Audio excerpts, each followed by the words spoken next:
This is the installation instructions video for the Strange Parts wireless kit.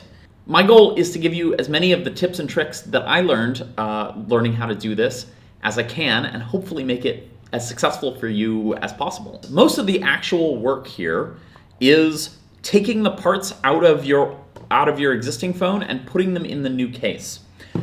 I'm not going to go into depth in this video about how to do that. I am making a separate video about how to assemble an iPhone 7. So I would recommend looking at that for moving all of the parts over. Also, iFixit has a great guide on how to replace an iPhone 7 back. There is a link to that in the rest of the instructions. What I'm going to focus on is purely the wireless antenna part of this exercise. So first, let me crack open the built-up phone I have. I'm going to take out the antenna and we're going to put it back in. And so I'm just going to show you the stuff related to the antenna. To do that, I'm going to use my screen cracker.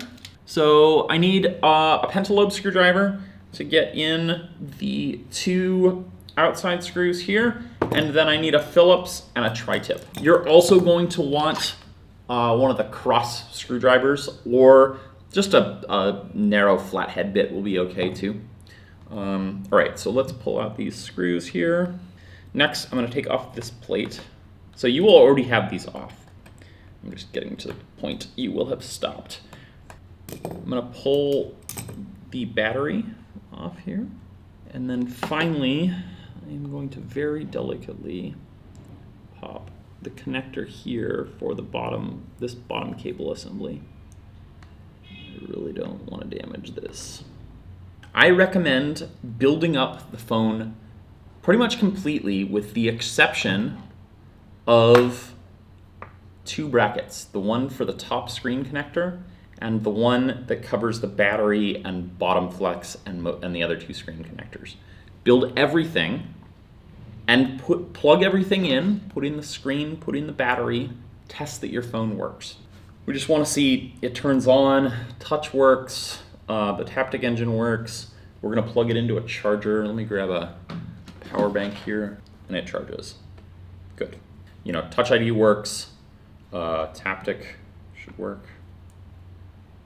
It does. I can feel it. Okay, so we are going to turn it off again, and now we're going to put in the wireless charger. Okay, so when you go to put this in, you want to clean it with a bit of alcohol. I'm using these chem wipes. These are they're like nylon fabric. They just don't leave any particles. You probably can get away with like cotton swabs or Q-tips, but you just want to be really careful you're not leaving fibers everywhere. And then I'm using a pump bottle, which with what I think it's some sort of alcohol. Chemicals are not well labeled here in China. I think it's methyl alcohol. Isopropyl alcohol is safer and better. I just have had a hard time getting well labeled alcohol, so I'm not quite sure what it is. You're doing this just to remove any coating or gunk that might be on the pads. So on the wireless charging bit, you're just going to go over the connector on both sides. Just make sure there's no oxidation or anything. You need to start by bending this cable. So it will come flat like this, and you need to bend it along this line here, along that line there, and then bend it back here. And the reason is because this sits in like that. It sits over the hole, and then this is going to sit in here like this, and so it will be bent around that curve, and then the battery will sit right next to it. And so it needs to accommodate that curve. You can just literally just bend this with your fingers.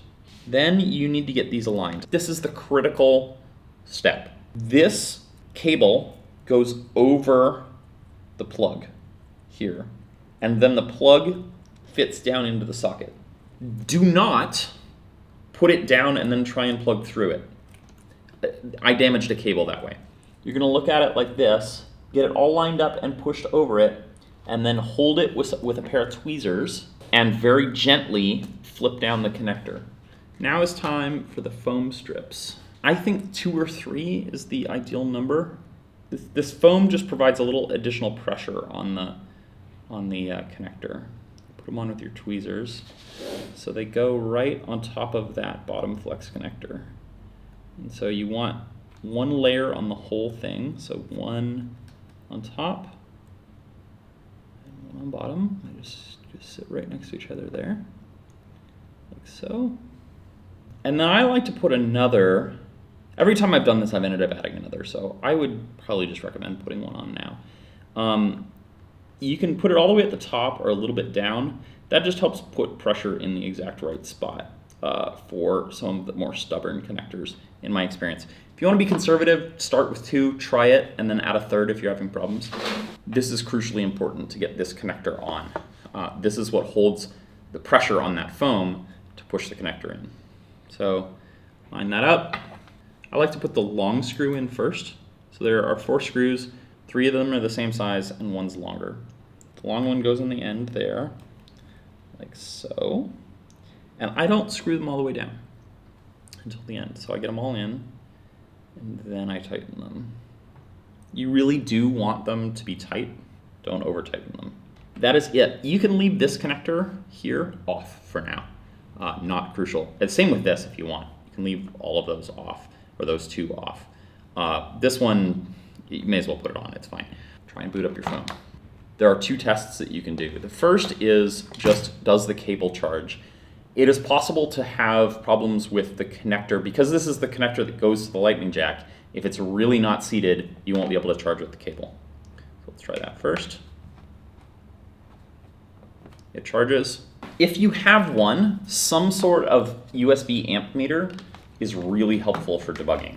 So I've got USB in via micro USB here, and it just shows me how much power is being drawn by this wireless charging pad. The wireless charging sits like here, in the middle. So you want to just kind of line that up over the center, and you can immediately see it charges, and I'm at 1 amp. So that is a successful installation. If it's charging at 1 amp, you're good, or close to it, 0.8, 0.9. Call it a day, don't do anything else. If it is not charging, the very first thing to do is to open it up and just push on this connector here a little bit, where the connector is underneath the plate. If you push on that, you might get a better connection. And you can see here, actually, it was dipping a little bit, and I pushed on it and it got better. Push down on it a little bit, you may just get it to charge. If it is not working at all, and pushing on it, don't push it so hard you break things, but push on it enough that you can really seat it in. If it's not working, take it back apart and inspect this end. You really don't want to damage any of that flex material. Try cleaning it in with alcohol, and then try very carefully, putting it over the connector and then folding the whole thing down again. If you have damaged the flex cable, we have included an extra pigtail. There's a little piece of black tape here that you can just remove this tape, like so, and that covers up this solder joint. You can desolder that and solder on a new one. Should be able to do it with any decent soldering iron. I don't think it's going to be very hard to do. This will give you a second chance at it if you damage this. So that's the idea there. If you're still having problems with the connection, you can try soldering a connector over your bottom flex cable connector. So basically put it over it and then solder it down. And that should give you a better connection. I have not actually tried this in a phone. Both Yeka and I have talked about it. We both think it's a good idea. We've not actually put it in a phone. You just basically take your tweezers, set it down on either side to hold the cable down right on top of those legs. You're gonna wanna put some flux underneath before you put them down to get the solder to flow. Put your tweezers over and then just hit it with some hot air from your hot air gun. Don't do this. I had very bad luck doing this with a soldering iron, so I would not recommend using any sort of soldering iron on it. But hot air, super easy. Like first try, just worked, no problem. And then you can test it if you have micro probes for your multimeter. You can test it with a micro probe. Just test from the bare test ends of the cable, whether or not it's soldered down. So you can just take up that tape on the wireless charger. You can just take off this tape and use those solder joints as test points. So just run your multimeter from there to the pins on the connector. So on this part, right, the actual connector, put it inside there and just test one by one. If you've got a microscope, it's really easy to do it under a microscope, but you can probably do it just bare eye. And that will just make sure you've got good solder connections. And then go ahead and do the same installation as before. So, put these as one unit into the phone. You're gonna have to disassemble a fair amount. I don't know, that's experimental. If you try that, if you're having problems and then you try that and you get it to work, let me know. Or if you don't get it to work, let me know. That being said, I think that's pretty much it. The two key pieces are getting that flex cable lined up properly and then getting the right amount of pressure on the connector with the foam. I hope you guys have a blast with this and that you're successful. I would love to see pictures of your finished phones. If you really have troubles and you can't figure it out on your own, you can try sending me an email to support@strangeparts.com and I'll see what I can do.